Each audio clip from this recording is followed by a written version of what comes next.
नमस्कार दर्शक बंधु आपण मानक पुणी थे आम चैनल को स्वागत जनावि। दर्शक बंधु एवं आसला बहुत बड़ा खुशी खबर। सीएम किसान योजनार परवर्ती किस्तिर तारीख फाइनल हो जाए। आपण मैंने जाना कले वीडियोटी शेष पर्यंत देखु। आपन को सीएम किसान जब मिलूनी ताले आपण यही काम करूँ। आपन तुरंत सीएम किसान परवर्ती किस्ती 2000 टंका आपण खाता जमा हम। दर्शक बंधु आसतु वीडियोटी आरंभ करिया। ता पूर्व मोर गोटे छोटे अनुरोध, आपन जदि चैनल को सब्सक्राइब करना एवं ही सब्सक्राइब कर पाखर बेल बटन ऑन कर रखु। एपरी लेटेस्ट खबर आपण मैंने सर्वप्रथम जानीपर। वीडियोटी भल लगे लाइक करूँ, अन्य मानक शेयर करूँ। जेकोसी डाउट अच्छी कमेंट सेक्शन कमेंट कर जनईपर।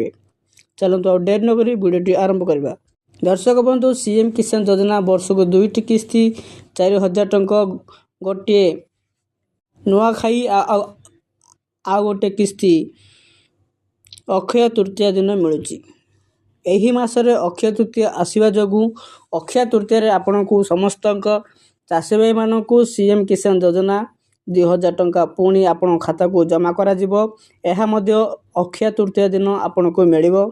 आपण जदि सीएम किसान टंका मिलूनी ताहले तुरंत आपण एबे ही जनसेवा केंद्र आवेदन करें। आवेदन करने पूर्व आपण कृषक ओडिशा पोर्टल रे मध्य आवेदन करंतु। यही 2टी काम करिया द्वारा आपण तुरंत सीएम किसान परवर्ती किस्ती 2000 टंका आपण खाता को आसी जिवो।